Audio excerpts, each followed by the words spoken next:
Hello, good morning. Welcome to Sunrise Daily today.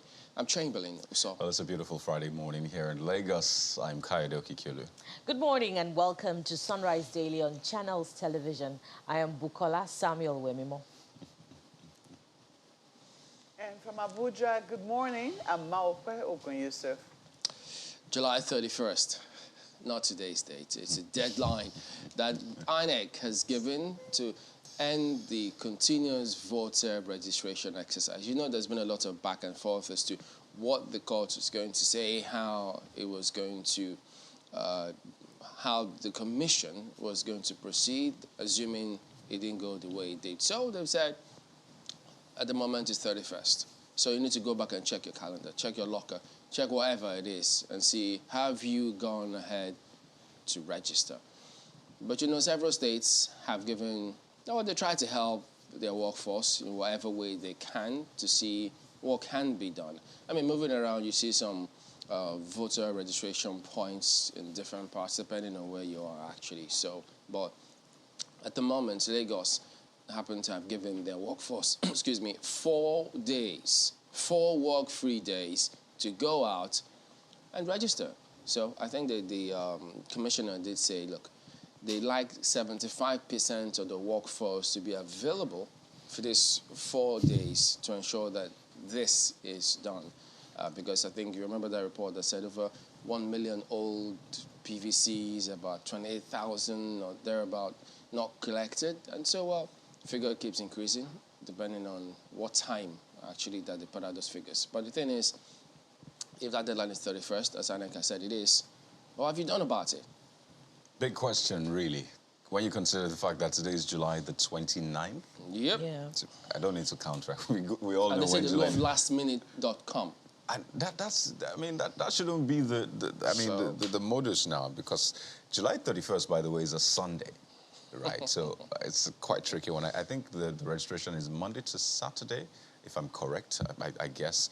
I don't know if Sunday has been included, especially because it will now close on Sunday. But a couple of issues to raise. So if the state governments have given their workers work-free days, what happens to the private people who work in private organizations? I mean, this is not an election for civil servants alone. So I think that point needs to be made as well, that, you know what, you need to find a way to get this sorted. Lots of challenges, yes. There have been challenges of, slow registration. I think that particularly gets a lot of people worried. Some arrive there as early as, 8 a.m. and up until afternoon, they have not registered. Say, less than 20 people have even registered, according to, a particular place we monitored in Lagos. So there's that challenge of, the slow pace of registration. There's also the information challenge. Some people who stay perhaps in a different location, work in another location, so they have to do the registration where they work, and that's not where they stay. There's also that challenge, a lot of issues really, and it raises the question, is there a possibility that maybe this might be, you know what I'm about to say, shifted a little bit so that we can accommodate more? Because if we're targeting 95 million from 84 million, I don't know where we are yet, if we've even got into 90 million, but clearly we need to ensure that everyone is a part of this. And it raises that question again, why do you have to go through the process to vote for a leader? I mean, as a Nigerian citizen, aren't you eligible to just go and vote, maybe with your license, with your, any other identification, your international passport or what have you, just whatever identification you have, shouldn't you be able to vote with that? But hey, that's in the future. Bukola. Well, Kayode, has INEC achieved the 94 million target? I guess we have a lot of questions to ask INEC, as we continue to approach February 2023, 84 to 94 million. Oh, as 95. At 95. As at June 2022, that's last month, INEC said it had registered 11 million additional voters. So, that's a feat. But then again, I wonder if INEC will be willing to extend it yet again, if you consider the logistics, that go into registration. But we can't say it enough that, the slow pace of registration is one of the factors that may affect the possibility of achieving that target or even surpassing that target in the first place. It was interesting to see, in the build-up to next year's election, how the youth came out en masse, how the international organizations helped the process with events to sensitize the youth to come out and vote. And in spite of the odds, they came out to vote. So it really doesn't suffice, when INEC says that the reason it would rather not announce an extension of registration is because people will then take it with levity. That's a possibility. But, if you look at the response to the call for registration, it really is impressive. Yeah, and it shows that indeed, not just Nigerian youths now, the population across, the demography is interested in the registration process, in the electoral process. And the important thing, the important point to make yet again is that ahead of during the elections, let's see what's the number of accredited voters that we will now see as against what we had seen in the past elections. So all of the effort invested in getting registered, will you come out to vote in February 2023 so that, you can cause that change that you require? I think that is the most important thing, point to make right now. Maupe? Just about to steal the first lines of Martin Luther's speech, I have a dream. And maybe I should go ahead and reel out the dreams I have for what voter registration should be like in the future.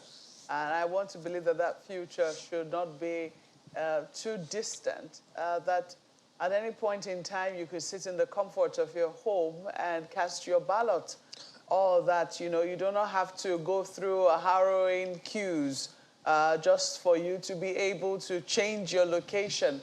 That when you have done your registration with INEC, that card will carry you for life and you'll be able to vote wherever it is that you are in Nigeria or outside of it.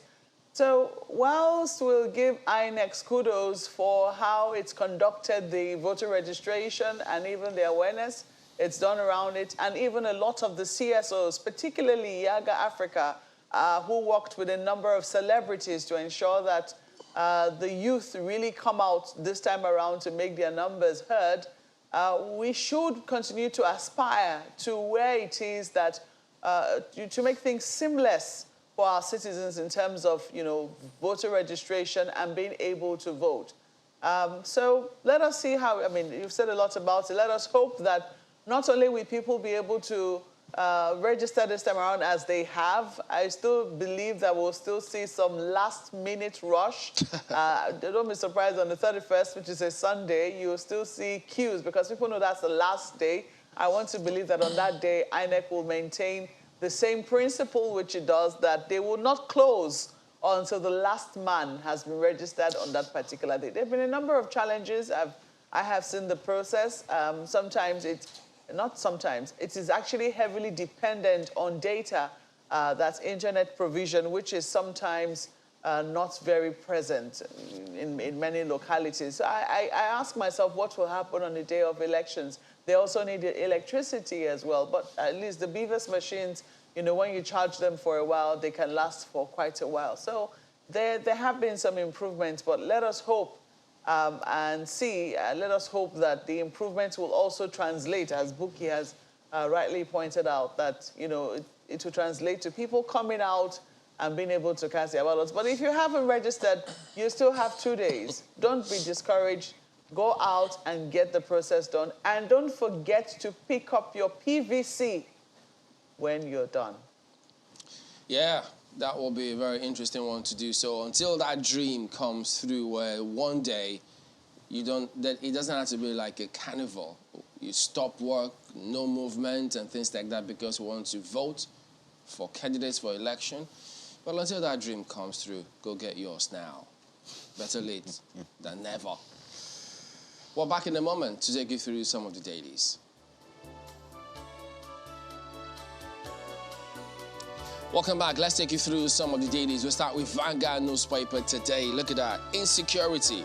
Nigerians fed up, opting for self-help.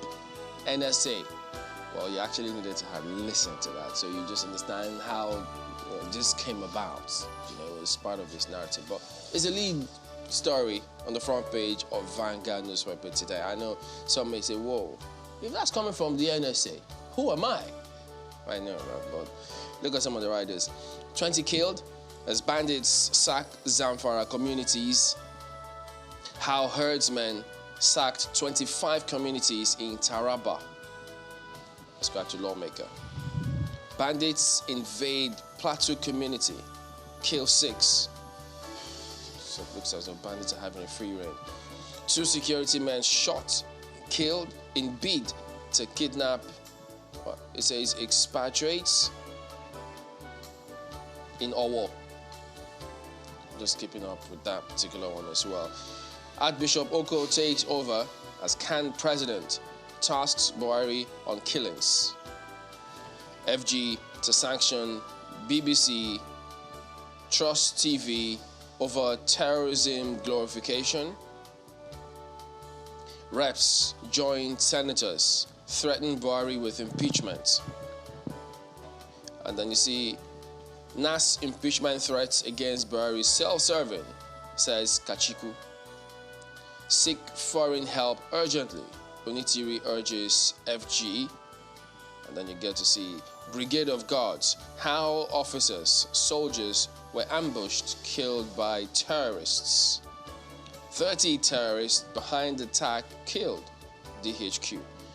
So all of that on the front page, and you just keep wondering if you just woke up and saw this kind of headline. Of course, there are certain thoughts that will come to mind, perhaps more questions than answers above all else. But that's what is going on at the moment. The big lead on the front page of Vanguard newspaper here today. But then you also have this story at the bottom strip, subsidy payments, summer travels, students' exodus, worsen Naira depreciation. Ascribed to a certain investigation by Vanguard newspaper. And so there are several measures taken by both the monetary and fiscal policy authorities. And at the moment, does it have any impact whatsoever on the value of the currency? I guess you know the answer already. For a lot of people, people who want to pay school fees, people who have to do, it's quite tough. And I think it was part of the policies, make it a bit difficult for people to, pay Forex or at least accumulate Forex. Essentially, people do it for different reasons. They give one reason, use it for another. Some do it legitimately. So it looks like some of these policies that are meant to help are essentially making things tougher for people, and then the ripple effect. So it's like torn betwixt the devil and the deep blue sea, really. And if people don't have that confidence in all of these policies, it defeats the purpose. Because if it happens to them once, twice, thrice, they just say, look, they don't know where these policies are going. So whenever those policies come, they always look for means or loopholes to do certain things because they've been bitten once, twice, and they won't want it to happen again. So it all just adds up, really. Take a look at The Guardian. This will even shed more light for you. Yeah. Mr. and Mrs. Pardon me. Saved by the bell there. I know, right? But look at that. Mr. and Mrs. now on Vanguard. Just a minute without Mr. and Mrs. Let's go back there a bit. Because, it's quite interesting, I guess. Mrs. telling Mr., I've not seen your friend for a while, the one that likes my jollof rice. Do you know how it is with jollof rice? Then Mr. says, look, I stopped him from coming to the house. The day he said, the person who prepared this jollof rice must be delicious too. So, oh wow. Okay. Well, there you go. You Good have to move protect, there by Mr. Yeah. Absolutely. Yeah, you got to protect your territory. We need to commend Mrs. for her jollof rice. And for the other, you know what, take a look at the Guardian newspaper this morning. The lead is on insecurity. Back to the issues that contend with us as a nation. FG admits failure as opposition lawmakers insist on impeachment. A host of riders, really. In fact, the riders can tell you the story. NSA promises new strategies, seeks citizens' cooperation. We're tackling recent security breaches in Abuja, others DHQ. You see that story, bandits military in gun duel at Abuja City Gate. That's right. You heard that right. As well as a host of other riders. PDP rep saying we'll start gathering signatures for Buhari's impeachment in 6 weeks. Some have said 6 weeks is too long. Seeing that the lawmakers are on recess right now, summer recess. they call it. But that's essentially some of the things associated with security this morning. But, you know, the pictures on the front page of The Guardian speak to the July 31st deadline, which we spoke about earlier on. As voter registration closes, Nigerians yearn for more. So what does more mean in this context? Well, read the story on pages 4 and 5. Some of the issues have been thrown up, really. Just wonders how much of those will be taken on board. I'll need to point out to this one because it hits home for a lot of us, and I mean home. Price of cooking gas jumps 103.92% in June. So that's a reality. So imagine you had, imagine you had 10,000 naira budget for feeding. You spend what, 8,000 or 9,000? Imagine just you're for filling earning your the gas? 30,000 naira minimum wage, Kayode, and you had to spend 10,000 naira on cooking gas every month or every 6 weeks. You know, the NLC president You just go said, back to kerosene, I guess. Oh dear. The NLC president was saying that if you have to spend 1,000 naira on bread, I mean, you know how much bread is these days. If you're earning 30,000 naira minimum wage, I mean, that means, and that's just bread alone, by the way. You don't just chew bread. There's things that have to go with it. Well, little wonder many more Nigerians are being pushed beneath the poverty line, well, according to the United Nations in recent times. I don't know if just to take this one, perhaps some closure. Hanifa's murder, Tanko Isiaku to die by hanging. Recall that very sad story from Kano State. Well, looks like there's some closure to that one already. That's it for the Guardian newspaper. And from the Guardian newspapers, let's flip to New Telegraph. New Telegraph this morning has a lot of stories covering different areas, but we'll start with the big story. Insecurity, Nigerians tired, turning to self-help, says federal government. Not quite a lot of riders, but enough to interest you. We're in difficult situation, that's according to the NSA, says armed forces working on new strategies to curtail terrorism. And then another says, another NSAS may consume police, AIG warns. And lastly, from the riders, Reps minority backs Senate on move to impeach Buhari. Well, let's see how that turns out. Of course, that will interest a lot of Nigerians in the coming weeks. From there, let's move to the stories beneath the nameplate of New Telegraph. Presidency, 23 states, FCT gets 24.45 billion naira from grant schemes. That's attributed to the Minister of Finance. And then very next to it, you find 180,000 barrels per day haulage pipeline grounded over oil theft. As the Minister of State for Petroleum speaking there. And just one more before we move to two others that are also quite interesting. 2023 was a pledges support for Tinubu that's attributed to the running mate to the presidential candidate of the APC, Shettima. Now let's go to the bottom of the New Telegraph newspapers. And the governor of Kaduna is speaking. He says, how I told Buhari about terrorist plot to abduct him. If you are interested in that story, you'll have to find it on pages 5 and 31 of the New Telegraph. That's the New Telegraph this morning. Well, let's take a look at what Leadership Friday has for you on its front page. Rising insecurity, bombing terrorists, only way out. El Rufai tells federal government. Bandits ambush, kill soldiers at Zuma Rock as military declares Abuja safe. Claims killing 88 terrorists in Buhari, others. To probe soldiers' alleged involvement in ransom collection. Nigerians tired, gravitating towards self-help. That's according to National Security Advisor. President promises better working conditions for judges. That story is on page 7. You have a number of other stories there at the bottom. Allow me to develop your region. PMB begs Niger Deltans. Court sentences Hanifa's killer, Tanko, to death by hanging. Umahi's brother rejects PMB's appointment as Ramfak scribe. And I will work for Nigeria's unity. That's according to new CAN president. Azu is also writing on the back page, talking about asking for trouble. Just in case you're wondering what that is about, you might want to flip to the back page to see just what that story or what the opinion is about. Let's leave it there for Leadership Friday. All right. Take a look at Daily Trust next. We'll focus on that as well and look at what they lead with today. Naira depreciation takes toll on investors, worsens uncertainty. You know that what they say about capital being a coward, flees when it's threatened. So it's all there. And then look at the riders here. Sorry, go ahead. I'll let you land. Currency down by 11% in 1 week. It will negatively impact prices of commodities, experts. You don't even need to be an expert to know this, for instance. And then you see local content, economic diversification, the way out. I mean, some part of Vanguard was talking about operators' kick as LG malls. Guess what? 5% tax on calls, text, data. It's the ones you got there, it's not strangulating enough. Honestly, some may wonder. I saw this angle to the whole back and forth on the economy. It's just like law, really.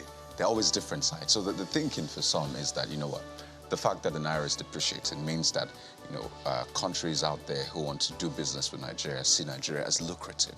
In fact, given examples of some countries that they like the value of their currency depreciated so they can export more and, of course, become the destination for export, as it were. So well, you shouldn't forget to think about, the inflationary rates as well, because if it depreciates, and what about the buying power, the value of what people have in their pocket?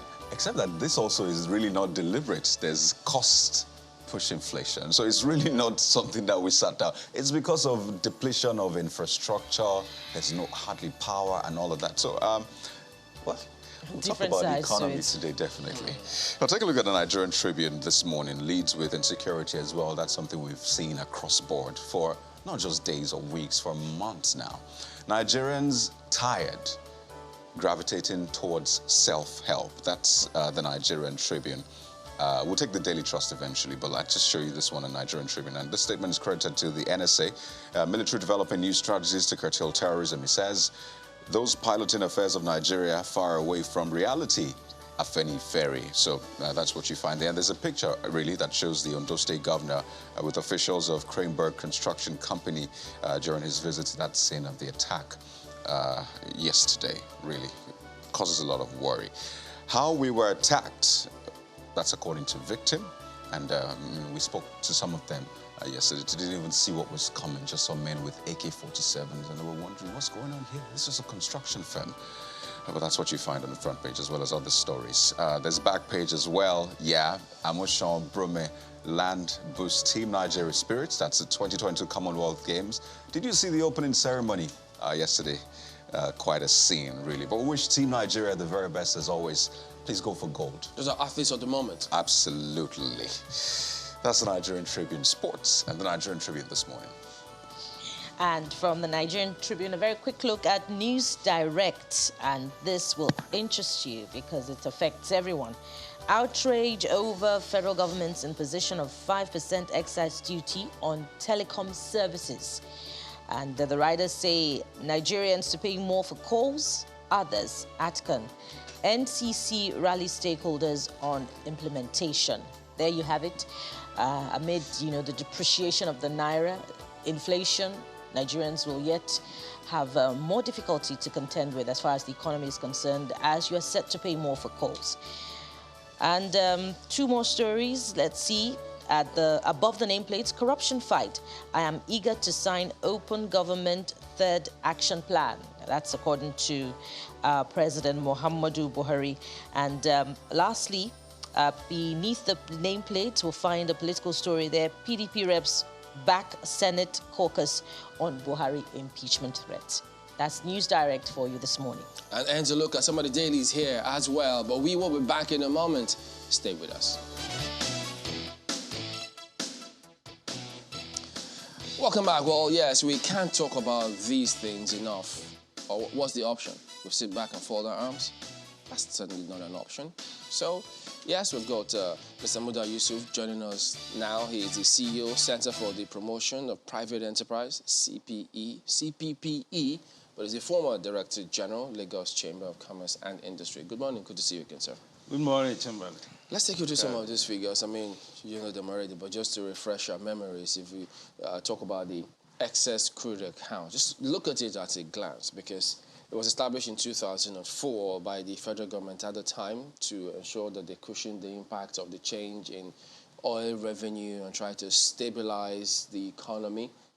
And then it was funded, that's the way it was funded actually, by the difference between the market price of crude oil and the budget benchmark. But in 2011, a more structured system, the Sovereign Wealth Fund, was introduced, and then was to be funded by the ECA. But look at the excess crude account balance. If you flip to that next one now, in 2005, when it took off, you can see that it had $5.1 billion at the time. Let's flip to that, guys. And then in 2008, $20 billion. In 2010, $4 billion. 2013, $9 billion. 2015, $2.3 billion. In 2018, precisely in November 2018, it was $2.3 billion. And then in December 2018, $631 million. So just note that. And then in 2020, $72 million. In May 2022, $35 million. But we're in July now. But in June this year, 376,655. So, raises some concern there. But, Mr. Yusuf, looking through all of these figures, I know that you've spoken severally about some of the strategies, what's going on, what kind of steps are we taking to see how we can address it. But from what you've seen now, what do you think of this? Yeah, thank you very much. First of all, I think we need to worry more about the historical context from this figure that you have read out now. You can see that we are coming from over 20 billion US dollars to where we are today. This administration, I'm talking about the Buhari administration, I think inherited about $2.3 billion of this sum. So between Jonathan, between maybe Yaradua, Jonathan, we have seen a massive depletion of this excess crude. And I recall that even at the time, the former finance minister at that time, Dr. Okonjo-Iweala, had a running battle with the state governments. About us saving. About not saving, one. About the constitutionality of the excess crude account. Yeah. In fact, all the state governments actually took the federal government to court. Twice. They didn't want to save. They didn't want to save. That is one. Secondly, they said it was not constitutional. That what the law says is that whatever revenue we earn should go into the federation account and it should be distributed. And I remember the minister at that time telling them that we were saving for the rainy days. And they said the rain was already here. So what are we talking about? So there was a lot of pushback to this. But for me, I think what is critical when we interrogate these kind of figures is the trend from where it was at over 20 billion US dollars to where we are now. Because under this administration, in fairness to them, we are talking about from 2.3 billion to where we are. And the nature of the excess crude is that it is treated as a fund in the federation accounts. The federal government doesn't have the sole authority over it. And the minister said that much. Even though we heard some arguments as to how it's being administered at the moment. But yeah, of course, there were arguments as to, but the principle is that it can only be spent in consultation with the state governments, and even possibly with the federal. Because I remember even during Obasanjo era, there was some massive investment in the IPP, that's integrated power plants. Part of the fund that was used for that major push was also from the SS crude. And now, under this administration, at least we are being told now that first, the major deduction was for this Kano jets and some of these things, which was $1 billion US. Yeah. And that was done in consultation with the state government. Of course, I understand that some of the state governors kicked against it. I think Wike and Fayose or something kicked against it at that time. But that was what it was used for. Now, the latest withdrawal was about also for the Navy to buy some vessels for, to ensure maritime security and so on. And oil bunkering and things like that. And all of those things. So for me, the bigger issue and the big story is the current financial crisis. It's not so much of this depletion of excess reserve from 2 billion to about 300 and something thousand. That is not. If you want to talk about the depletion, we have to take it historically. Is it a source of concern? 20, yes. Rather, that is from $2.3 billion. That is when this government came into power. We can talk about the $20 billion in the Obasanjo time. But does it concern you that from $2.3 billion, we're now at $376,000 with the excess? It concerns me. But what concerns me more within the context of this discussion is the fact that we are coming from over $20 billion US. We are not talking about that. That is one. Secondly, we can see the facts that have been put on the table. We have very serious security issues. They had to buy all this Kano jet and all of that. Whether we are getting the results from that is a different matter. But it was something that was needed. It needed to be done. Then the latest deduction was again about maritime security. Mr. Yusuf, because for security, you cannot spare any effort.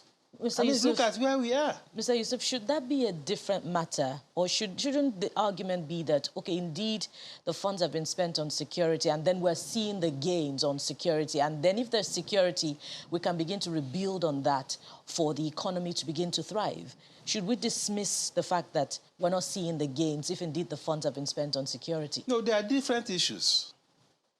The initial justification was that this was spent for security. That is fine. But if you are not getting the right kind of outcomes, I think that should be of concern to everybody. But because the situation seems to be deteriorating, in spite of all the amount, even beyond the SS crude. We see the annual budget, we see how much have been budgeted for defense, and yet we are where we are. That's of course, it's a major concern. Absolutely. So that talks about the transparency and accountability of using those funds. But still back on the excess crude account. In 2018, the Minister of Finance, or the ministry this time around, spoke about, yes, the funds for security, but also for the Paris Club refunds that was paid to state. And in the words of, I think, the permanent secretary, saying that the final payment for Paris Club refund to state was made and the figure was deducted from the ECA. So that was at the time it depleted from $2.3 billion to, I think, about $631 million. So maybe security is understood to a large extent, even though it's debatable. But the Paris Club refunds, and I remember questions then, why was the money taken from there? Was that really what it is meant for? So maybe security is understandable, but for the Paris Club refunds, because that's when we started seeing a major depletion, do you think that's justifiable as well? Well, I think there are some constitutional arguments at that time, by the states, that these funds legitimately belongs to them. And don't forget, we have also been talking about moving our dispensation as close as possible to a proper federation, at least within the context of the Constitution. So the argument by the states was that these funds belong to us, and it has to be given to us. So if it belongs to them, then of course they are entitled to it. So whether they now want to save it or they want to spend it, it depends on them. So doesn't that speak to the And that is why thinking? we have the legislative arm of government who are supposed to be representatives of the people. They are supposed to check the executive on behalf of the people on how the finances of state are managed. So if the legislative arm have not been doing what they are supposed to do, then we know that you have a major issue with our democracy. It's interesting you mentioned the legislature, because in 2017, they actually called for the scrapping of the ECA and said all the money should go into the TSA. But when we go back, two issues you talked about, the thinking that maybe we shouldn't save. And I wonder why we think that way, that we shouldn't save for the future. But also, when you look at one of the basic purposes of the ECA is at least the difference in the benchmark for crude and what crude is sold at the market. We're meant to at least save those funds since our budget is planned on the benchmark. So we've seen oil prices at over $100. Yes, we're not producing as much, but I think that balances out the fact that oil prices have since doubled as well. So if we're making more from crude, why aren't we saving to some extent at least? Well, let me take you back to the issue of the Constitution. There was this argument by the state that the ECA itself was not constitutional.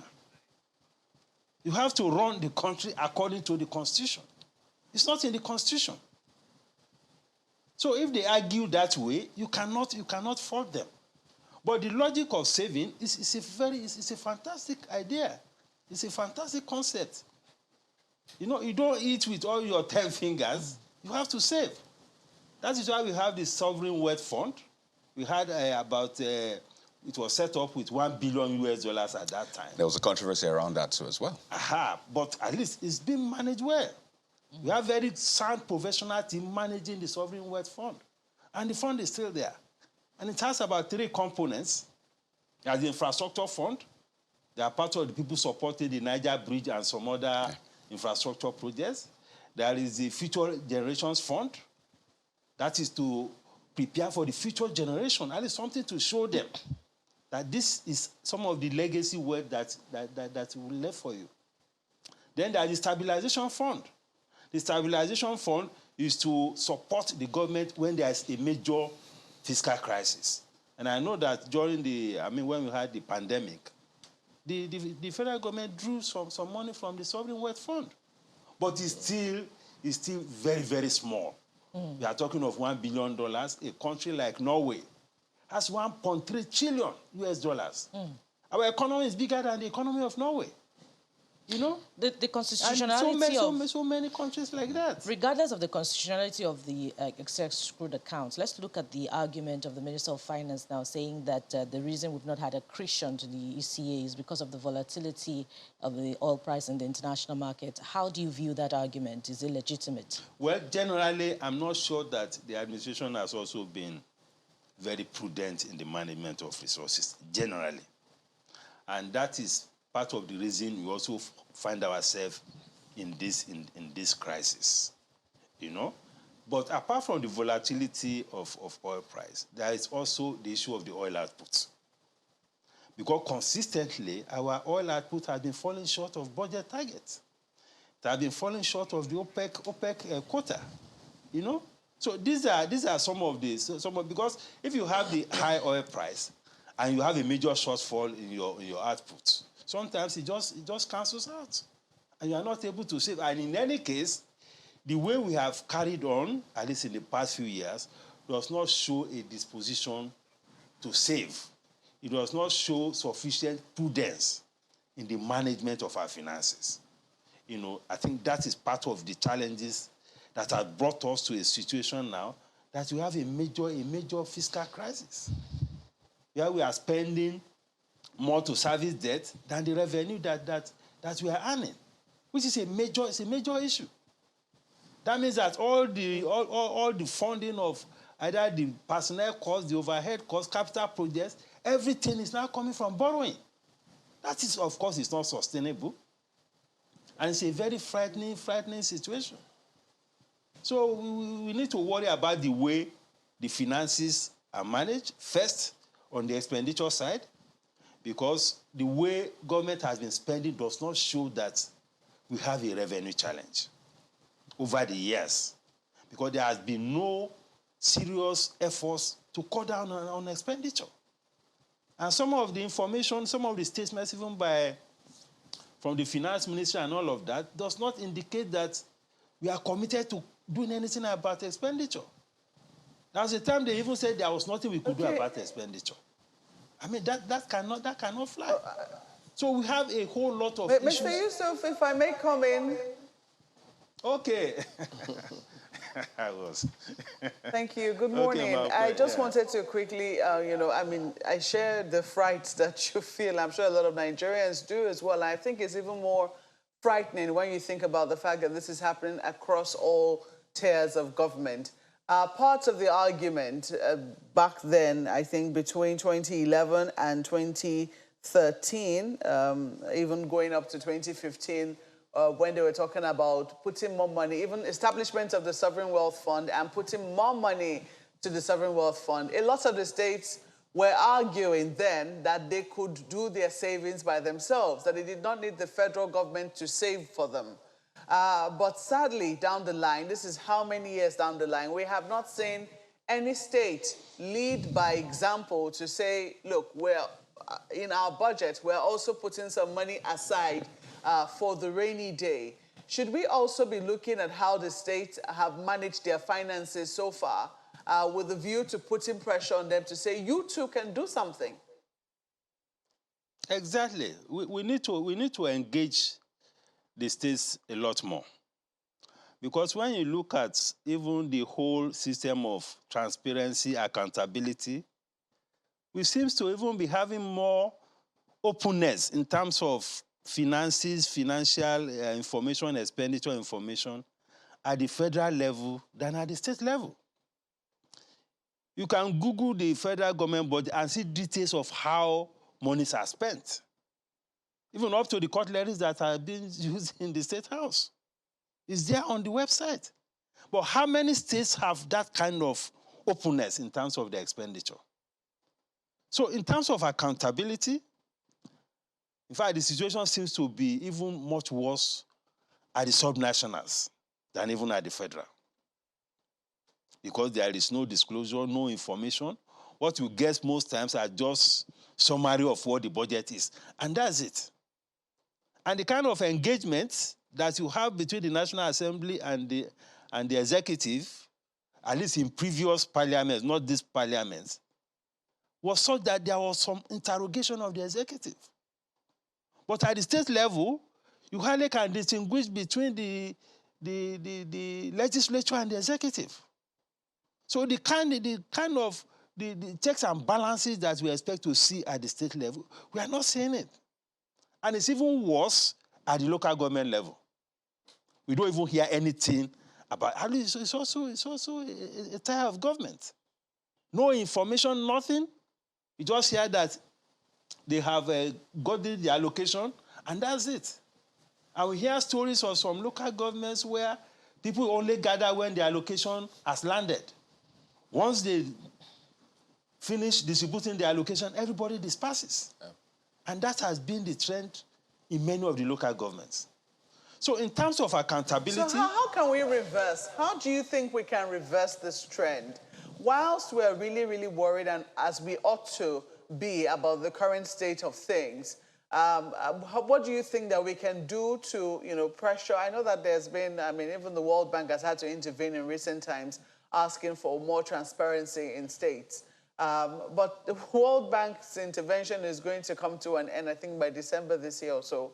How do you think that we can sustain this need for transparency on the parts of states? Well, first, the citizens have a very big role to play. Because as citizens, what we often do is that after voting, we just go to bed until another 4 years. And democracy is about inclusion, it's about participation, it's about demanding accountability. So the citizens' role in our democracy is extremely very weak. We don't ask questions, we don't interrogate anything, except for a few NGOs or civil society organizations have taken it upon themselves to interrogate and question some of these issues, finances, expenditure, accountability, and so on and so forth. We have had series of audit reports.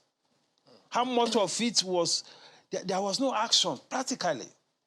And in all the states, have anybody heard anything about any audit reports? You know? So these are issues. Citizen participation is extremely weak. We need to activate that in order to strengthen this democracy. We need to also engage our parliaments, our state assemblies. Their function is to engage the executive. Their function is to act on behalf of the people to check the checks and balances. Not a situation where the legislative arm will practically collapse into the executive arm, and you can't even draw the line. You know, listening to you throughout, one thing that seems to come through is, because right from the inception of the excess crude account formation, the arguments that came through, they didn't want to save. Even this government, you've seen a number of governments say, no, scrap it. It's hiding under the fact that it's not constitutional. Then you talk about the budgeting system. You see the attitude of what comes through, how they seem to say one thing, but the actions seem to say the other. And attitude across board seems to stand out as though it doesn't appear as though we're really approaching this thing as though we're thinking about the consequences, the implications of all of these actions on the country. Because, I mean, all of this appears as though when they say, no, don't save, bring it now, now, now. How do we go about correcting that particular attitude? I know you said we need to ask a lot more questions, because no matter the kind of policies we bring to bear, if the attitude of the people to carry that is not right, can we make any success? We cannot. But you see, it depends on the quality of those in governance. Because this is about leadership. Even as bad as things were in terms of accountability, I remember the case of Peter Obi when he was governor of Anambra State. You know, the kind of savings he left as governor. And maybe one or two governors did the same thing. You know? Although there were arguments as to whether you needed to save when you had major infrastructure issues and all of that. But the principle that we needed to save was there. So it's a question of the kind of leaders that we have. Mm-hmm. So the ball is in our court as citizens to elect people that we know will be committed to true service and true leadership. If I could. That is basically the problem. And luckily we are getting close to another election. Right. The choice is for us to make. If we elect people that sees politics as just an avenue to go and get some money, make money and all of that, that is it.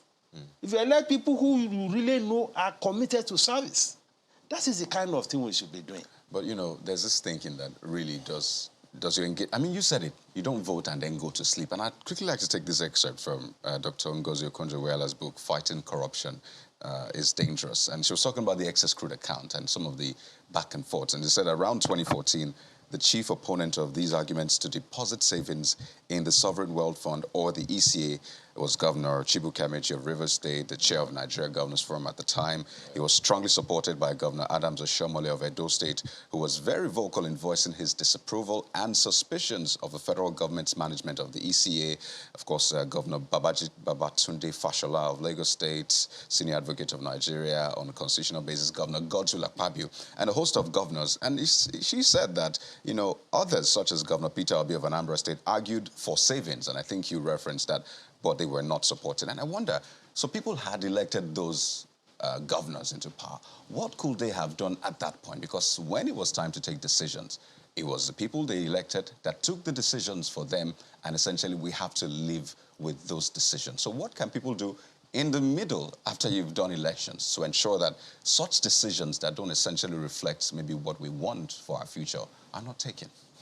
You see, there is the issue of trust between the federal and the subnationals. That played out in what you said. Because if as a state government, I don't trust the federal authorities, and they say they want to save for me, I have a right to say no. Give me the money. I am the one that will determine my own priorities. It comes back to the issue of running a true federal structure. Because we have to get back to that. Because even the ECA, there were allegations along the line that some withdrawals were made without consultation with the government, with the state government. But the Sovereign Wealth Fund had a law backing it. Yes. So that's, I mean, the ECA, yes, they didn't quite have an operational framework per se, but the Sovereign Wealth Fund had an operational framework, a law. So it was clear what to expect. So why was still the back and forth? Well, it depends on what the priority or what each state governor feels that is his priority. You feel that you have bigger things to do with your money, you can put that on the table. Mr. Yusuf, talk to us about it's neither here nor there. Talk to us about solutions. What should we be doing to address the financial economic situation of this country at the moment? You see, the financial situation, first as I said, is very troubling. And when you are dealing with issues of finance and fiscal or financial sustainability, you look at it from two sides. You look at it from the expenditure side, and you look at it from the revenue side. Because those are the two sides of the equation that determines sustainability. On the expenditure side, we need to be a lot more prudent. All along, across board, there is no evidence that there was any sense that we have a financial problem. We are spending as though there was no problem, just like spending business as usual. So that culture, that sense of urgency, about being prudent in the way you manage resources, that has to be there. Because all along, people are just spending money, and the cost of governance has been increasing. Right. So when you have a situation where the cost of governance has been increasing, at a time when your revenue is shrinking, you are bound to have this kind of crisis. So that discipline to cut expenditure has to be there across board. Then, of course, we need to look at our revenue. How do we deal with issues of revenue? Now, for instance, we had the problem of this oil theft. And it's increasing. It's increasing. I mean, how can we allow such a situation to get so entrenched? As part of the investments to stop oil bunkering, and things like that. So that people will be loading into vessels. We are not talking about people stealing phone or stealing something. You are stealing crude and you are loading vessels. And people are shipping that out of the country. It's a major failure of governance. So a lot of revenue has been lost. Then we have even the general management of our finances. You have seen several audit reports, at least at the federal level. Even at the state, we don't even hear of any audit report. But at the federal, how many people have been called to account? Well, there are just some so of many... them with damning queries and interrogations as to how some of the agencies of government have been spending money. We can't even talk about the cases within the courts now about billions of naira for officials of government who have been tried for stealing billions. Money is much billion, more we are talking of 80 billion, 100 billion. Wow. That's an indication of how bad the situation with corruption has been. And this is also one of the major factors. I think we need no telling to say that the economy has got to be the front burner for the elections. So whoever is coming in needs to tell us how they plan to fix the economy. We look at what they've done before, what can they do moving forward. So because if we don't face all of those things, I guess you know what to come. But I want to thank you for coming on. As always, Mr. Muda Yusuf is the CEO, Center for the Promotion of Private Enterprise, CPPE, and is the former Director General of Lagos Chamber of Commerce and Industry. We will be back in a moment, still talking about what is going on in the polity and how to address them. Don't go away.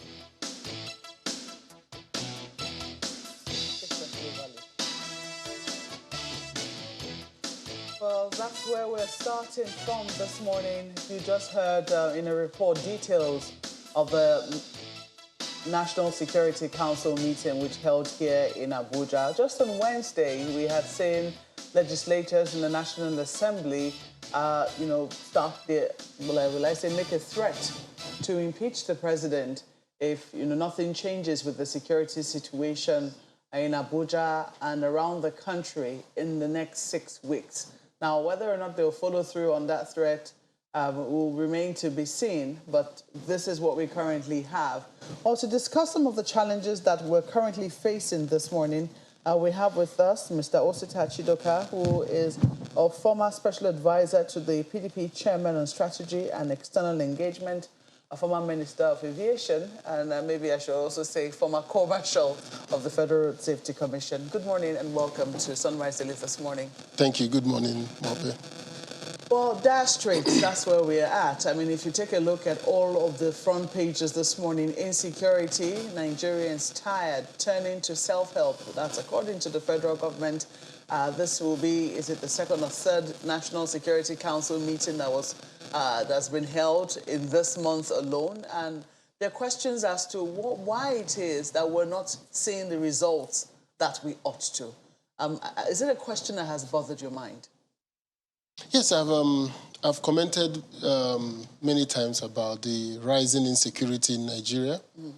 I've also made it very clear that we're on the wrong trajectory since the beginning of this administration.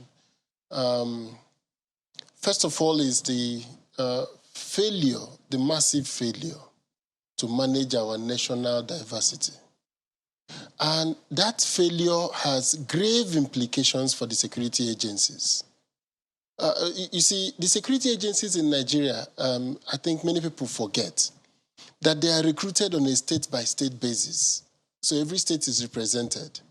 And then when you get to the top and you find out that only people from a particular section of the country are going to be the heads of the security agencies, that automatically creates a problem in those agencies because, you see, the people from the other section of the country begins to take a lackadaisical attitude to work.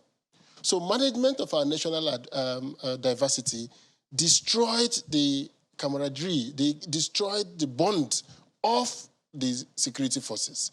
Everybody in the security system knows their colleagues. They know who are the best amongst them. They know those who came first in the academies. They know those who are competent commanding officers. And they know those who eventually make it to become heads of those agencies. So that in itself is a major red flag in our security architecture.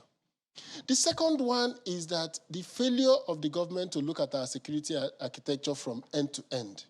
So all our security conversations have been about arms, forces, land forces, lack of what I call coordination in the security architecture. The army has been struggling over the years to get its own air wing because when they tell the Air Force to support them in operations, you find out that in most cases the Air Force does not want to support them or for some reasons do not agree with the trajectory of the army. So you find a situation where land forces are moving in for operations, there is no air cover. Or some situation where the air cover is totally out of sync with the operation of the land forces. Where is that problem coming from? The problem is coming from the fact that all the service chiefs have access to the president, so they discuss with the president. The Chief of Defense Staff plays no role in coordinating the service chiefs in Nigeria. The National Security Advisor does not have the respect of the service chiefs in Nigeria. So there is a breakdown of coordination problem in the Nigerian security infrastructure. And President Buhari has been the most lackadaisical of all the presidents that hasn't even allowed for that level of conversation, that level of coordination. We saw in this country when the State Security Department threatened EFCC officers. We've seen in this country where the State Security Department will write a report to the National Assembly against a presidential nominee, showing clearly signs of weakness in our coordination system. The third one is like I mentioned it briefly before I veered off, the lack of end-to-end looking at the security system. So we have the intelligence organizations, we have the law enforcement organizations, then we have the judiciary who will try these people, then we have the corrective facilities. So all these years that we have been capturing Boko Haram people, capturing terrorists are growing in Nigeria. Nobody has thought it wise to build a maximum security prison in Nigeria. When I say maximum security, not the type of things we have embedded inside the cities, but something that will be impregnable because the type of people that we are arresting today are armed robbers with blood, terrorists with blood in their hands, with access to heavy weaponry. Look at what they did at Kuje. I mean, the fact that that number of people passed through Abuja, no intelligence, no information, the fact that after it has been done, nothing has been done to identify the people who came into Abuja and did this. It's when you worrisome. say no intelligence, that might not be completely correct. Because we also heard on the floor of the House, the Deputy Speaker saying that there were at least 44 security reports. But perhaps this lack of coordination which you speak to, and I think also which has been corroborated now by the NSA, who was talking about how if only somebody who saw something had said something about what was happening, maybe, the ambush which our troops suffered in Buari might have been averted. So there are huge questions. I mean, from what you have, brought out now, you've thought about the issues. Maybe also from your own experience in government, you've been able to dissect it, thinking that the problem is a little more complex than this. You've pointed to the fact that morale might be low even amongst the security agencies, and there could be some distrust existing amongst them. Now, whether that is true, I mean, it is left for them to say. But generally, when you get to see, say, members of the Nigerian army, for instance, especially top military cadre, you see them, all of them, from different parts of the country. They seem to have no issues with one another. They seem to be getting along pretty well. I like the word "sim." That's the word you use. Sim. Who enters any force to not make it to the top of the force? No, you enter every organization hoping to have the possibility of getting to the top. For the past 7 years, the government have said, if you are of this ethnic group, you are not going to make it to the top. How do you live with that? How are you okay with that? You think that does have some effect It on the has morale? grave effect on the morale of the forces. And which is the biggest problem is that while the morale of the officers are down, and I don't even want to go to the extent of outright insubordination or sabotage, is that you then have to deal with the issues of weaponry. You then have to deal with the issues of discoordination. You then have to deal with the welfare of the officers. What has happened to those who lost their lives? What is happening to those who have lost a limb in the war? How is the country treating our veterans who have come out of these wars? So if you look at all of that combined together, you will see that we have a dysfunctional security architecture.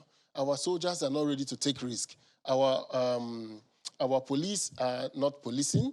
Our security forces are not able to do anything that can put them at harm's way because they know that nobody cares. And that nobody cares is a national malady that is affecting us across all the strata of the security forces. So we tend to arrogate this security. When you see security meetings, we're not talking about the corrective facilities. They are critical. But some people will say that this analysis which you've just done is part of the job of the National Security Advisor. It's part of the job of the Minister for Interior, who has responsibility over the prisons. I mean, a lot of people express shock at what happened with Kuje because we have seen prison breaks in many parts of this country under this administration. 9. And one would have thought that, measures would have been put in place to make sure that doesn't happen. More, will I say, more especially in a place like the Federal Capital Territory, which should be like an example, a model for what other states or what should obtain in the other states of the Federation. So there have been questions in that regard. The NSA, the Minister of Interior, the Chief of Defense Staff, who ought to have responsibility for coordinating the different arms of the military. So there have been huge questions as to why we're not seeing, maybe they're thinking about this, but why we're not seeing it reflected. Do you think that the problems are far too complex for us to be seeing immediate results, assuming they were thinking along these lines? So basically what I see here is the failure, the massive failure of the president to supervise. It's a massive failure. The nation is on his knees because the president hasn't been able to supervise. That supervision is critical. Look, the Chief of Defense Staff does not have control over the service chiefs. They don't listen to him. Go to him, go to the service chiefs, they don't listen to the Chief of Defense Staff because he does not appoint, he does not discipline, he does not promote, he does not do an evaluation of the service chiefs. So they all have access to Mr. President. That has been over the years. So, no, what has happened is that the presidents that were active took over that supervisory role. So President Obasanjo who took over that supervisory role. President Yar'Adua was a systems and process person. So if you don't go through that process, he's not going to deal.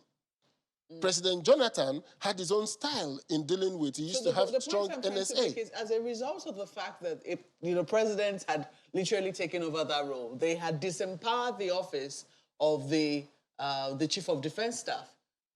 It would seem that because there's been no history of chiefs of defense staff performing that role, it might have seemed a bit odd for any new chief of defense staff to assume a role which people perceive to be that of the president traditionally. No, the problem is that the country is not facing the kind of crisis before.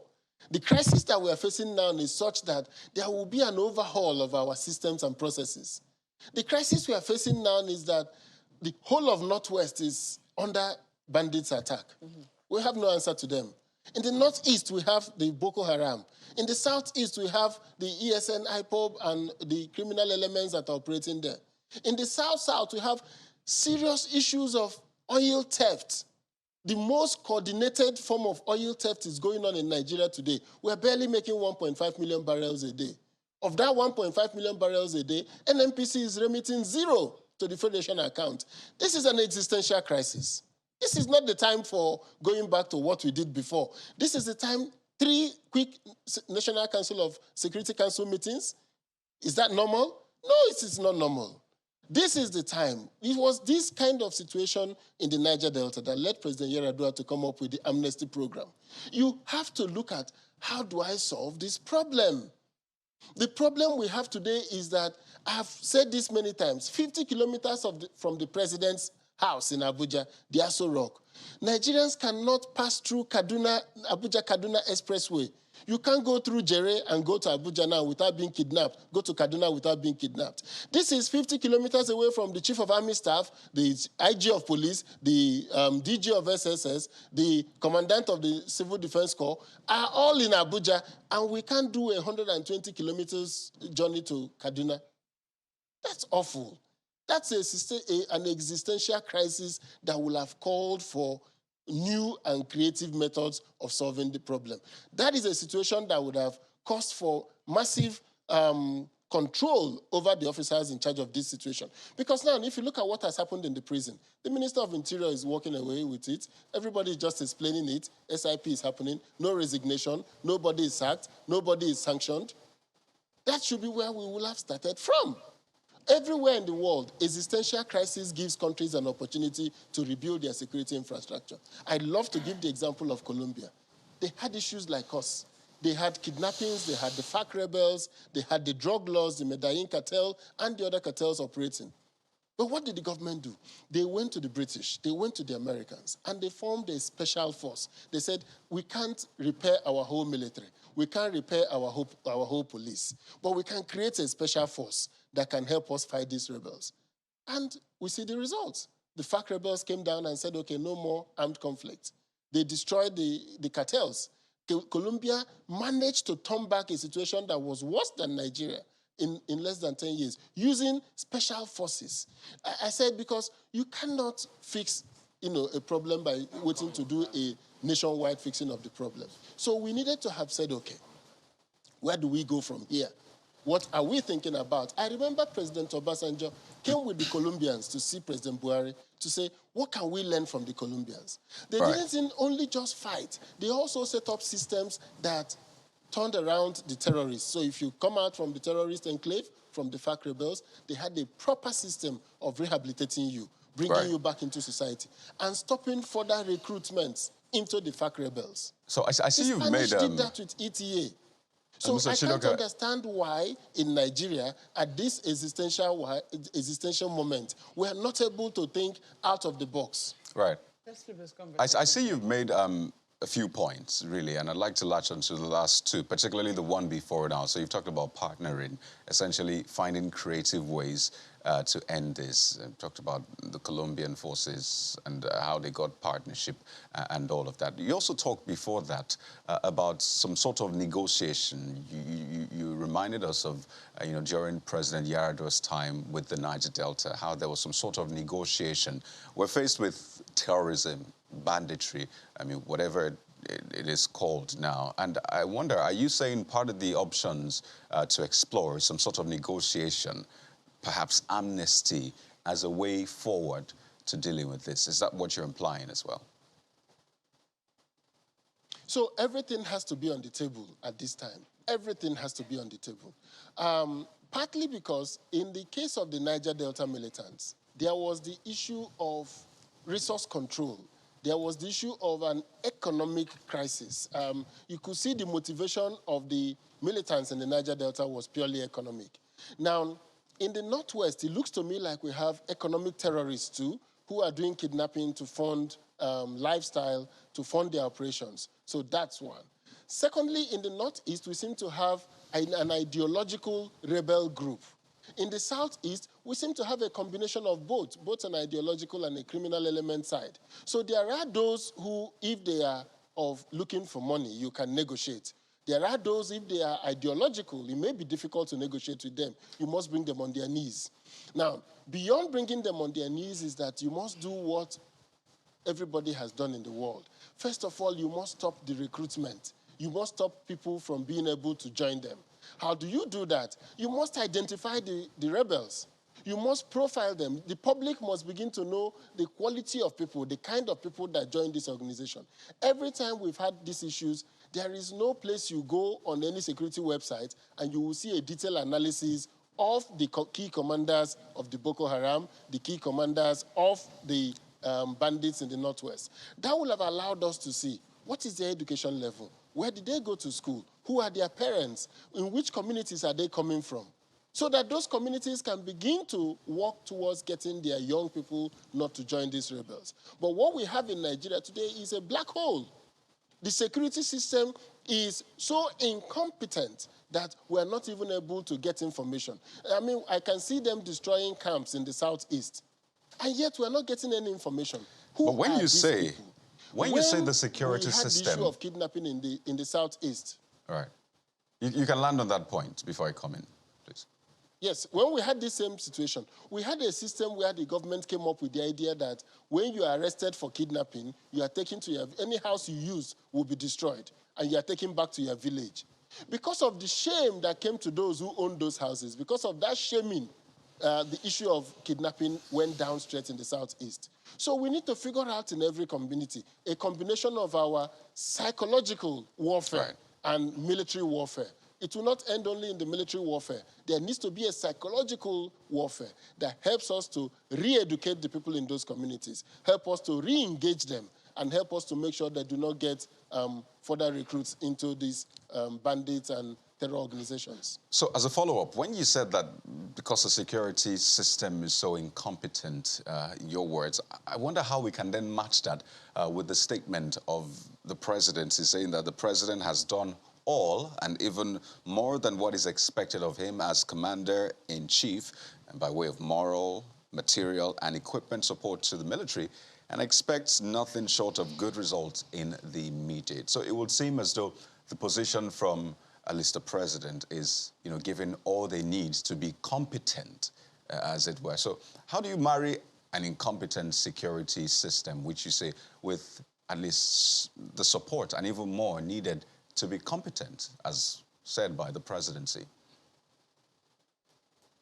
Yeah, those are platitudes, those are words, and words are cheap. So you can say whatever you like. The critical factor is that Nigeria is in a complex and complicated situation now. The complicated situation is worsened by an economic problem. Now, if the security forces are not able to control the oil theft going on in the Niger Delta, this is at the root of the problems in Nigeria. They cannot raise the funding to continue to carry out operations in the Northwest and in the Northeast. Secondly, the military have no business in these internal security systems that we have. I keep repeating, the Nigerian military is overstretched. It is not trained to do law enforcement. It is not trained to man checkpoints on a highway. So we are literally saying that our policing system has failed us. The idea of mobile police, the idea of a strong force in between the police and the military has failed us.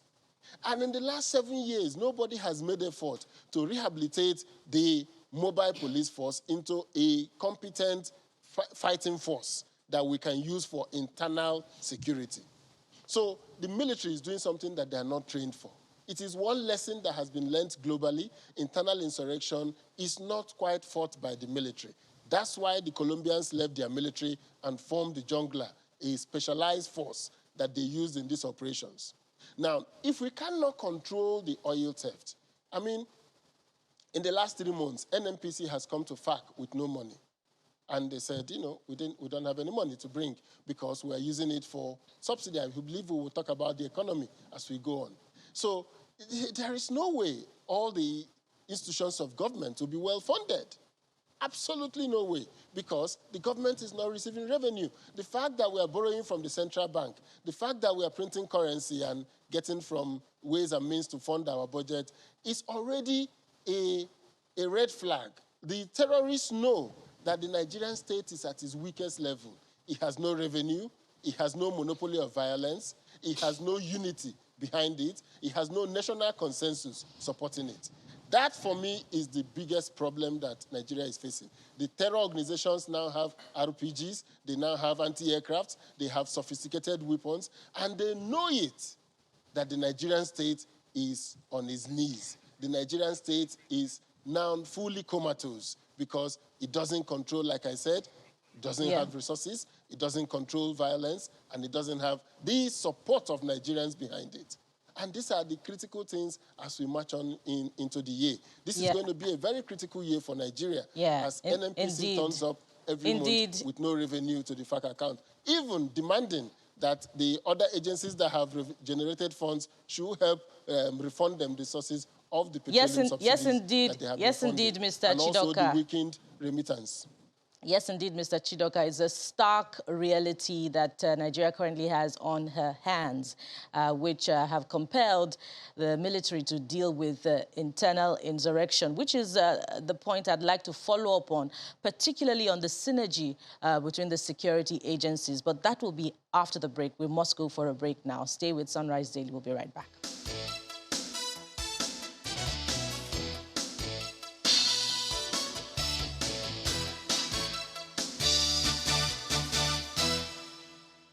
Yes, welcome back to Sunrise Daily on Channels Television. And we still have former SA to the PDP chairman on strategy and external engagement, former Minister of Aviation, Mr. Osita Chidoka, with us on the program.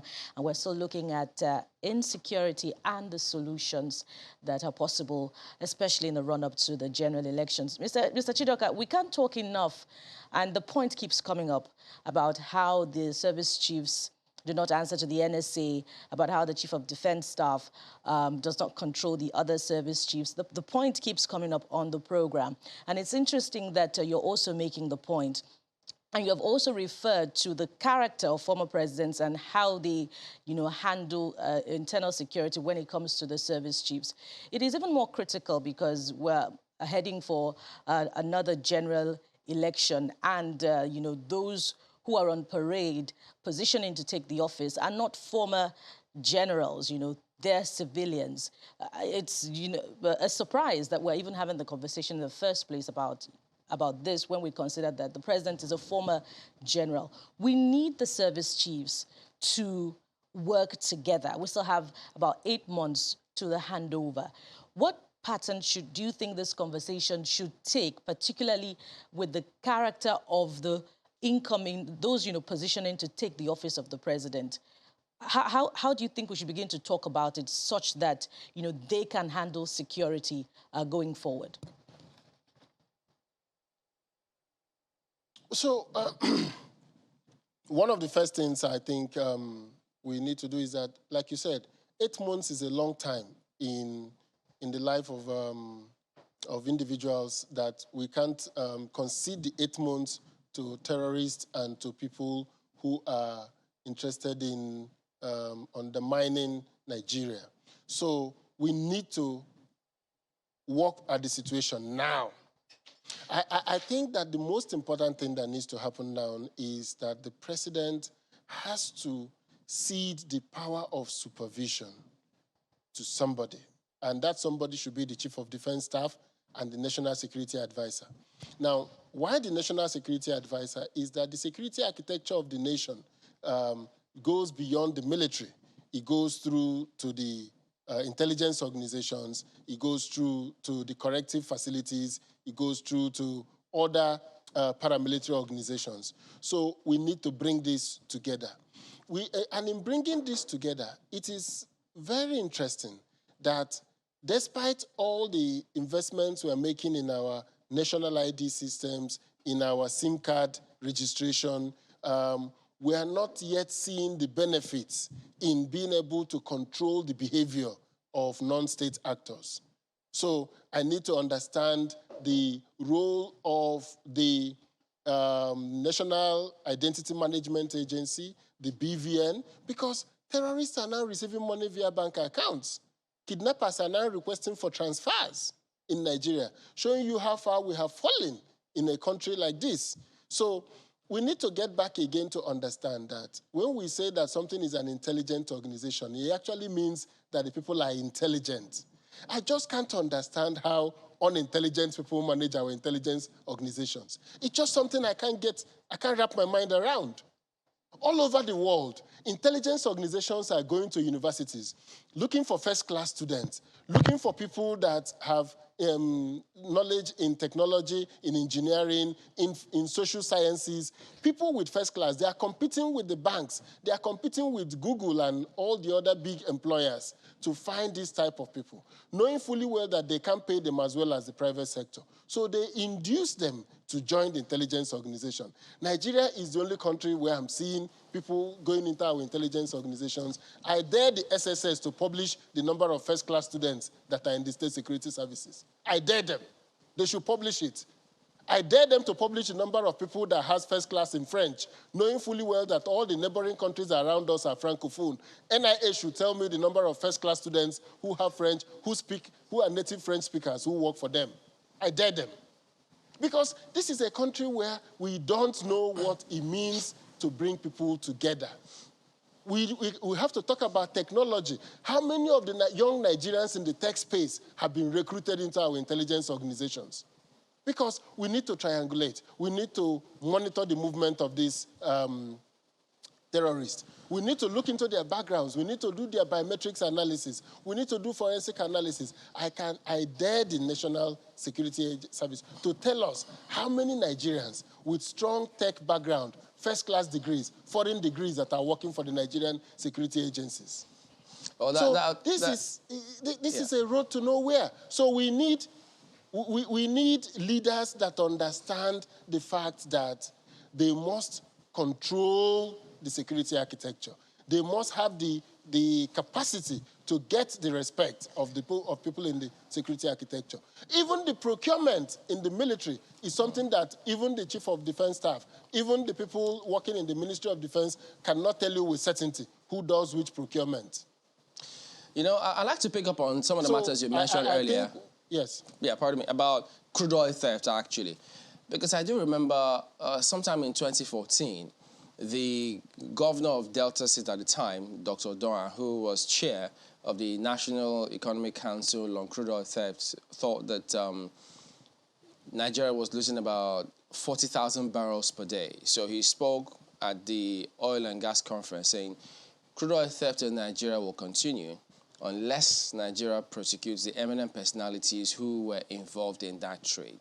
So till date, we're still grappling with what to do about crude oil theft. Could you just tell us or shed some light on what was the thinking of government at the time? Because I don't remember any prominent personality or eminent personality who was prosecuted for involvement in crude oil theft.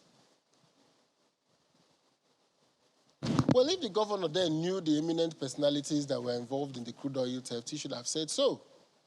in the mid-2000s and when the crude oil theft started, it was a low-level activity. Maybe there were some big men behind it. I don't know. But what we are seeing now is organized theft of our crude.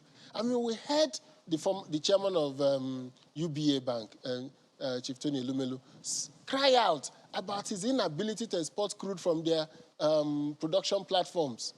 We've heard the IOCs crying out that their crude is not getting to destination. We've seen Nigeria not able to meet its quota. So if we are at the point now when I think there is now really an organized a group stealing Nigerian crude. How are they moving that crude out of Nigeria? How are they sending it to vessels? How are they selling it? How are they receiving the money? How is the global, even the blood diamonds in Sierra Leone, people are able to track the money arising from diamonds, which are things you can put in your pocket. Not to talk of a full tanker of crude oil. So it is something that I think that we need to go beyond just saying, why were they not prosecuted, to the existential reality that 3 months now, NNPC has come with no money. Let me tell you something.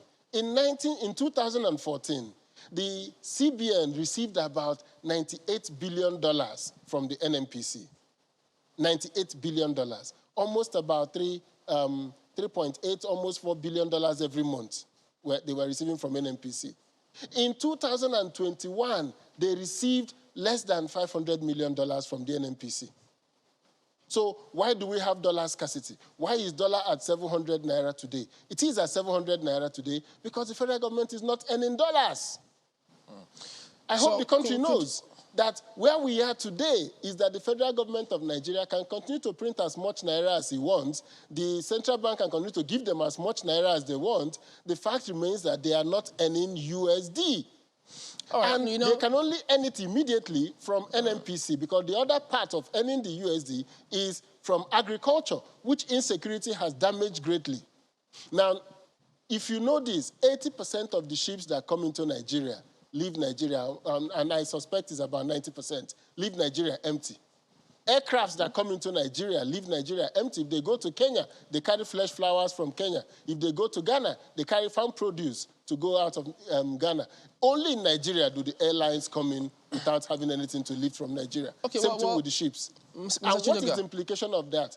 Coming to Nigeria, you pay double because they know they will get nothing out of Nigeria. So where we are today is beyond this talk about what we did in the past. It is that we have an existential crisis. Somebody needs to stop this oil theft going on in Nigeria now. So there's this school of thought that thinks that government appears to be a behemoth, not just this government, but governments generally over the years in this country. So do you see anything changing, even if whichever party wins? Because addressing some of these challenges, given the way government is constituted, both at the federal and state level. For instance, when you were minister, if the industry was populated with persons who didn't have that capacity, how do you go about addressing such a scenario, for instance? So we can go back to where we were in Nigeria in 2003 to 2007. Those were the glorious moments of our Nigeria's democracy. By 1999, Nigeria was at $3 billion foreign reserve. Don't forget that. Nigeria was a pariah nation. By 2004, Nigeria was on the verge of buying back its national debt. $18 billion that were saved was used to buy back debt. This was a country that in 2005, 2006, our excess crude account, our foreign reserves combined with our excess crude account was hitting almost $68 billion US. That is what the PDP brings to the table. That is what we bring to the table. We bring to the table the fact that we can recruit the best and the brightest in Nigeria. We bring to the table that we have the umbrella that brings all Nigerians together and manages our national diversity. We need to manage our national diversity, create back national unity. When we have national unity, we can begin to deal with the issues of security. We can begin to deal with the issue of an economic failure that our revenues, our debt payment is now surpasses our revenues.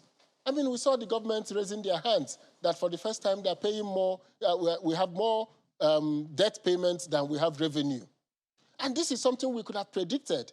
This is something that made, at the time Ngozi Okonjo-Iweala was minister, she had created what she called trigger points. If we get to this level of revenues, this is what we do. If we get to this level of revenues, this is what we do. This was a plan to manage the revenue slump. When in 2008 there was a global meltdown in the world, Nigeria went back into his ECA. President Yar'Adua had the buffer to fight back. This is what India is doing now.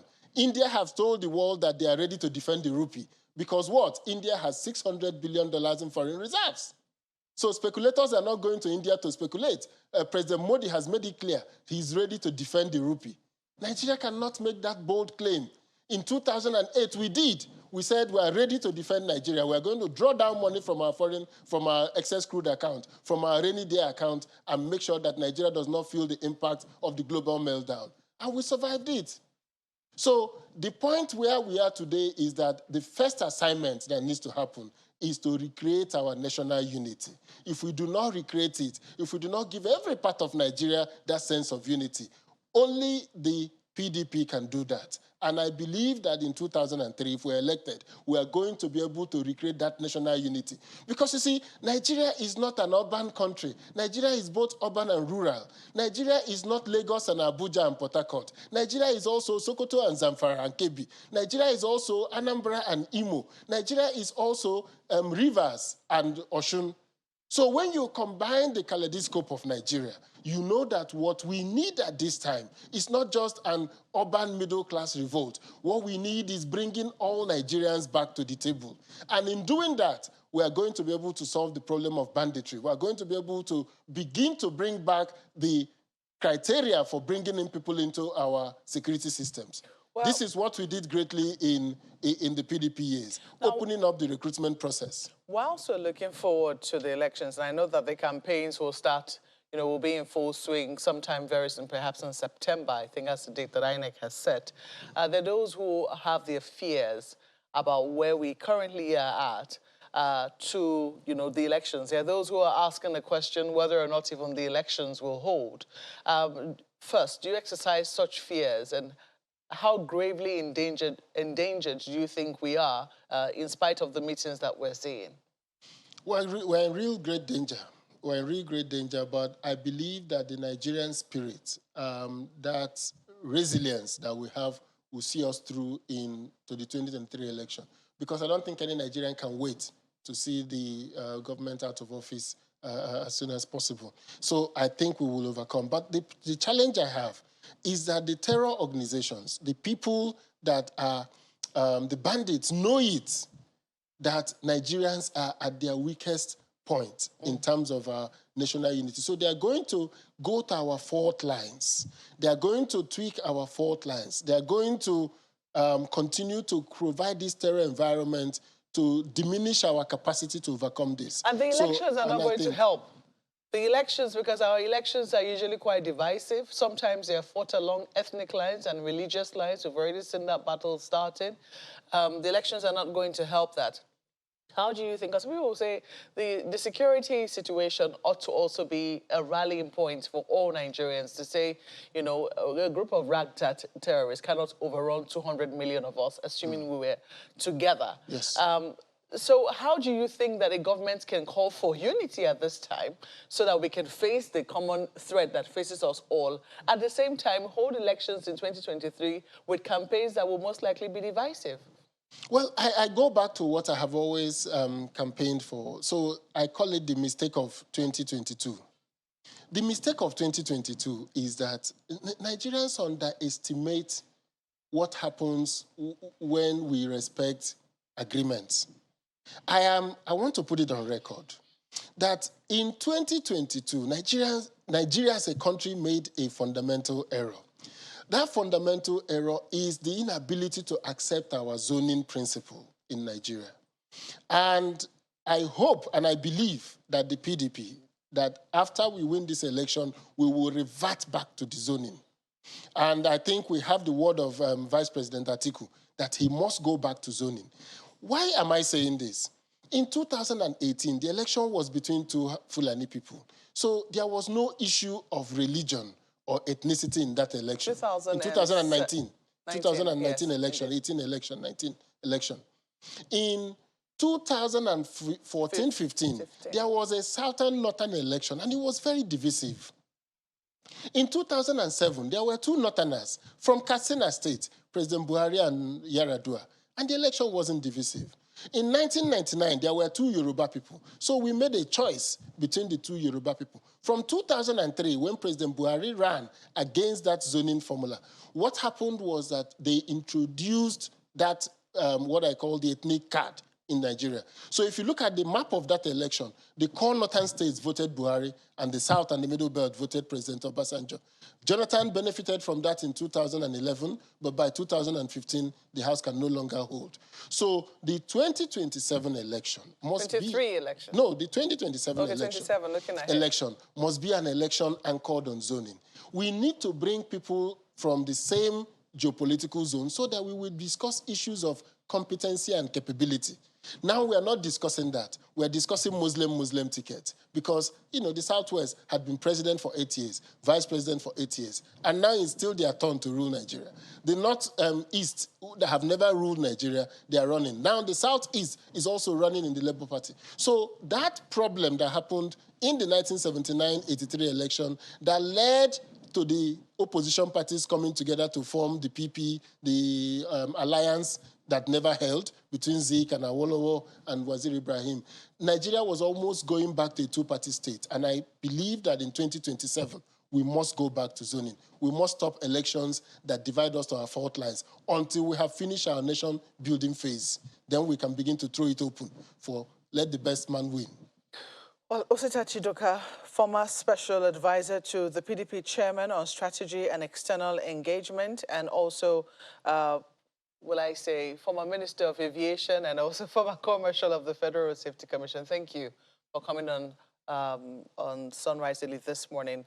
Just to mention that we also invited a chieftain of the All Progressives Congress, but as we speak, he wasn't able to make it. We'll see how that happens perhaps on Monday this coming week, because today is already a Friday. But once again, thank you for coming on Sunrise Daily. Thank you very much, and I look forward to the government taking firm decisions on the issues confronting us. We have a few tweets. Dashe Dongan says the president needs to summon back all mobile policemen doing VIP protection for businessmen and politicians. We can't complain of workforce yet until this personnel are returned back to active duty that the taxpayers' money is used to pay them. Oh, take a look at this one from Prof. Imonica Enagena saying, economic prosperity can't be enthroned in an atmosphere of chaos and insecurity. Our political elites must reevaluate our security architecture and come out with implementable policies to forestall what he calls a total anarchy amidst profane economic poverty in the country.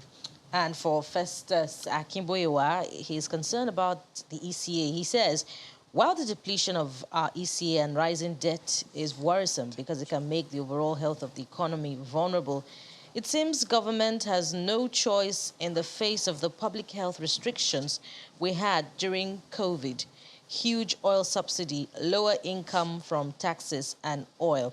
And Dr. Ikpemosa Uhumuavi says, collective action problem is at the core of governance challenges in Nigeria. Well, look at this email from Kenneth. He says the excess crude account was established in 2004 with the primary objective to protect Nigeria's planned budget against shortfalls caused by crude oil price volatility. However, with the almost complete depletion of the reserve funds, Nigeria's future budgets could be impacted, especially since underperformance and theft in the oil and gas sector have dwindled the amount of crude oil earnings in recent years. And I'm going to run through this last two, talking about State of the Nation. Henry Okeke says the federal government must work swiftly to reactivate the spirit of patriotism within our security agencies by ensuring standard welfare measures that can reset the mind set of our security personnel to fight gallantly and protect the nation. And Ima Isong says voter registration should have no deadline. It should be a continuous exercise, as the name implies. INEC should only announce that whoever registers after a certain date may not receive their PVCs. Registration should only be suspended in the month of election. Well, those are your views, and we thank you for sending them in. Thank you so much for being a part of the program this morning.